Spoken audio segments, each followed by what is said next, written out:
நீங்கள் பார்த்துக் கொண்டிருப்பது தாமரை தமிழ் நியூஸ். மறக்காம சப்ஸ்கிரைப் பண்ணுங்க.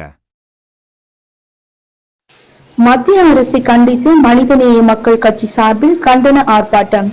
ராணிப்பேட்டை மாவட்டம் முத்துக்கடை பேருந்து நிலையத்தில் மத்திய அரசு கொண்டு வந்துள்ள வக்ஃபு திருத்த சட்டத்தை எதிர்த்தும் வக்ஃபு திருத்த சட்டத்தை திரும்ப பெற வலியுறுத்தியும் மாபெரும் கண்டன ஆர்ப்பாட்டம் நடைபெற்றது. வக்ஃபு வாரியங்களை முடக்கி வக்ஃபு சொத்துக்களை ஆக்கிரமிக்க வழிவகுக்கும் வகையில் அரசமைப்பு சட்டத்திற்கு விரோதமான பாரபட்சமான விதிகளை கொண்டிருக்கும் வக்ஃபு திருத்த சட்டத்தை திரும்ப பெற வலியுறுத்தியும் பல்வேறு கோஷங்களை எழுப்பினர். இதில் மாவட்ட தலைவர் முகமது அலி தலைமை வகித்தார்.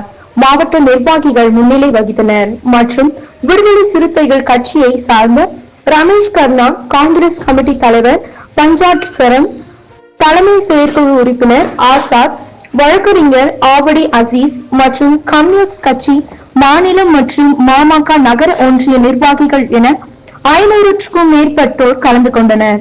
இறுதியில் வாலாஜா தம்மி அன்சாரி நன்றியுரையாற்றினார். தாமரை தமிழ் நியூஸ் மாவட்ட செய்தியாளர் தாமோதரன் சி.